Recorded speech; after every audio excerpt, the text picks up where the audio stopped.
Chapter 3. Jenna flopped down on her couch. So tell me, how was your second class with Todd Allman? It's just annoying, really. There were all of these people waiting for him in the hall before class. And do you know how many stupid kids tried to get an override just to be in class with him? Jenna laughed. I know I would have. Have you seen his spread in GQ? I haven't seen his anything anywhere, Beth said. What movie was he even in?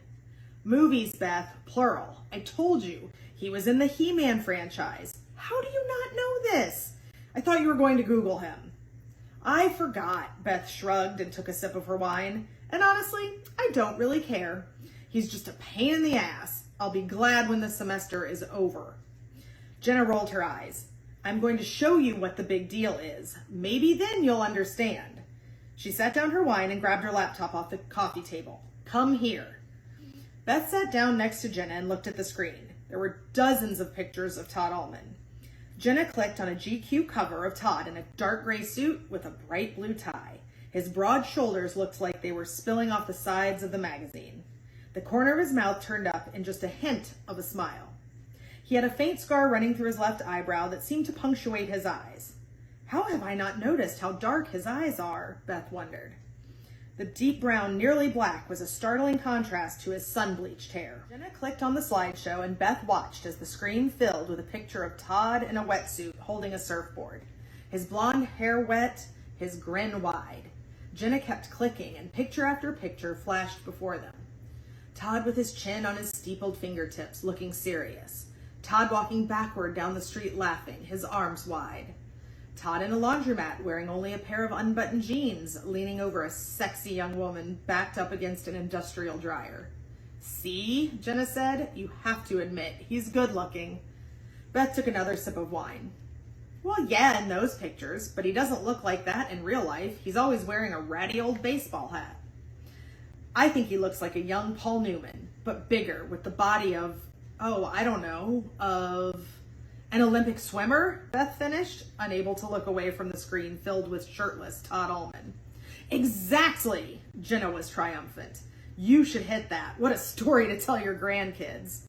Jenna, I'm not going to hit that. He is my student. I know it may scuff up your goody two-shoes, but you could break the rules just this once. Beth rolled her eyes and Jenna continued. Okay, maybe not him, but you do need to have sex with someone. How long has it been? Beth tried, but she couldn't remember. And that's my point, Jenna said, and shut the laptop. I thought the meat shed was a restaurant. Beth was looking at the line of shiny, polished people that snaked around the corner of the large, industrial-looking red brick warehouse. It is, but only until 11. Then it turns into a club. Well, why don't we just come back for dinner instead? Get out, Beth, Jenna said as she handed her keys to the valet, and stop tugging at that dress. You look great. I wish I had your boobs. Beth realized that she had been simultaneously trying to pull the dress up to cover her breasts and down to cover her knees, bruised from her fall in the parking lot. Elizabeth Grant did not have the type of look that stopped men in their tracks, at least not in Southern California. She was not blonde, tan, or leggy. Her breasts were her own, round and full, and like many natural breasts, they were balanced by an equally round and full backside. She had never tried Botox or even considered plastic surgery. The only thing artificial about Beth was her hair color, a dark auburn that brought out her green eyes. It was a color that her stylist Renee had told her she was born to have. In any other part of the country, she would have been considered cute or even pretty. In Southern California, she was practically invisible. Until she smiled. Beth's smile was brilliant, and like sunlight, it warmed every place it touched. It transformed her face from the girl next door into something truly stunning. She followed Jenna past the line of people. Jenna kissed the bouncer on the cheek, and they were inside. The club was already packed, warm with bodies pushing past each other, vying for a spot at the bar. Beth imagined this was exactly how cattle must have felt in a real meat packing facility. For the 100th time, she considered becoming a vegetarian. Jenna grabbed her arm and they squeezed through the crowd to a circular staircase at the far side of the room. Their heels clacked on the metal stairs as they made their way up to the rooftop terrace. It was a little quieter on the roof, and Beth took a deep breath of the warm, dry air. She ordered drinks from a lanky bartender with a handlebar mustache. Jenna turned to her with a mischievous grin. Maybe we'll see Todd Allman here tonight. She leaned her back against the bar and scanned the room hopefully. Beth rolled her eyes. God, I hope not. I've seen him enough this week. Just then, the woman next to Jenna turned to look at them. She had a deep orange spray tan and thick dark bangs that framed her round face. Her thin eyebrows arched high above the bright white eyeshadow, giving her a look of perpetual surprise. When she saw Beth, she pulled a face like she had tasted something sour. You know Todd Allman? She asked skeptically. No, Beth coughed, startled. She stared at the girl for a moment, trying to make sense of her. I was, making a joke. Oh, the orange woman sniffed, giving her a once-over. I didn't think so. When she turned back around, Jenna began to giggle. She looked like a jack-o'-lantern, she whispered. Let's sit down, Beth said. What's that over there? They call that the Eye. In the center of the terrace was an enormous domed glass atrium that was surrounded by a low wooden bench. They walked up to the dome's railing and looked down. Although it was dark inside, Beth could make out the people below. She felt like a voyeur, while at the same time exposed, and tugged on her dress again, wondering what someone might see if they did happen to look up.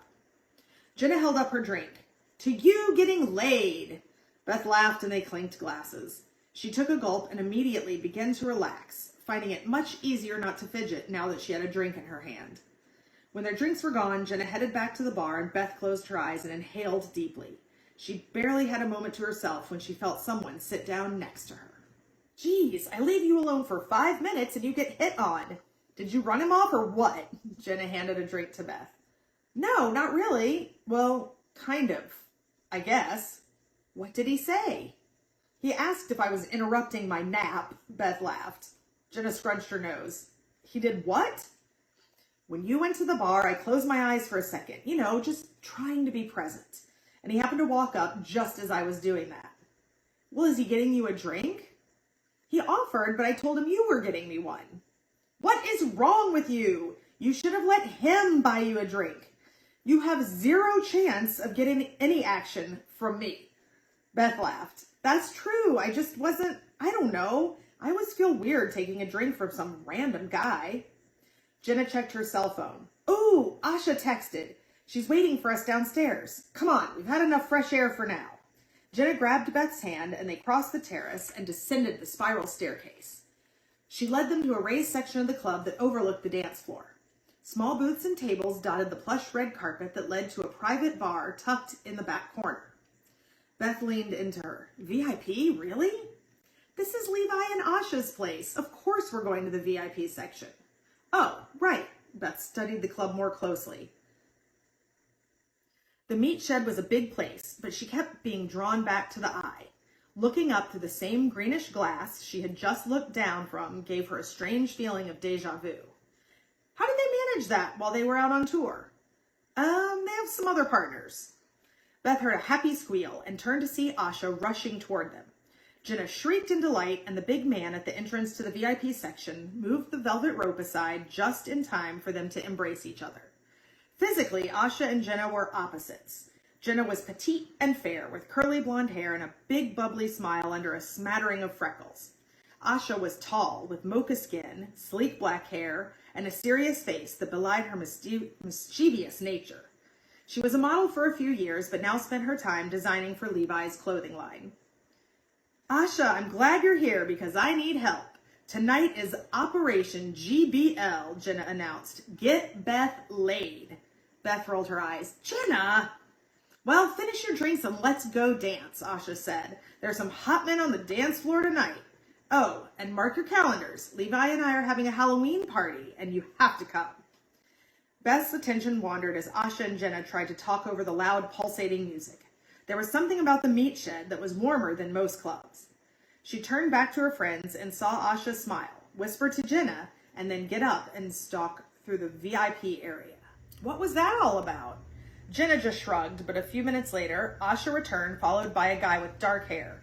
They were each holding 2 shots. He was wearing a sheer white shirt, unbuttoned a little too far, displaying his muscular chest. Ladies, this is George. He's the rep for Thrasher. You know, the energy drink that sponsored Levi's tour. Asha shouted over the music, "George, this is my friend Jenna, and this is Beth." She realized with horror that Asha was holding her arms out like Beth was part of the showcase showdown on The Price is Right. "Doesn't she look hot tonight?" "She sure does," George said, "but we actually met earlier." He took Beth's hand, but instead of shaking it, he bent down and brought it to his lips. While his head bowed, Beth shot Asha an "are you kidding me" look. When he stood back up, she saw that he did have a handsome face. His lips were on the thin side, but he had a sweet smile and soft brown eyes. "Can I buy you a drink now, Beth?" George asked. "I have a table in the corner." "You don't need to. We already have a tab," Beth said awkwardly. George looked confused and she felt Jenna pinch the back of her arm. Yes, thanks." "Great," he said, taking her by the hand and led her to his table. Uncomfortable with touching a stranger, Beth slipped out of his grasp. "I'll be right there," she called after him. "I can't believe you sent him away before," Jenna shouted. Asha nodded. "He's really cute." "If you can get past the shirt," Jenna added. "I didn't even know they made see-through shirts for men," Beth said with more curiosity than snark. "Okay, enough talk. It's time to put your game face on." She fluffed Beth's hair out over her shoulders and turned to her in George's direction. "You're going in," Jenna said, smacking her on the ass. Sipping her drink, Beth tried to keep up with what George was saying as he shouted over the loud music to tell her about working at Thrasher. She politely nodded her head and smiled, but conversation was difficult, and now 3 drinks in, Beth was itching to dance. "George, it really was nice to meet you. Twice now," Beth said loudly, putting her empty drink glass down. "And thank you for the drink. But I'm supposed to be having a ladies' night with my friends, and I feel like I'm ditching them right now. Can I give you my number and maybe we can grab a drink sometime, someplace quieter?" Of course, George said and gestured to the dance floor. "Maybe dinner too?" Beth smiled instinctively and said, "I'd like that," before realizing that she actually meant it.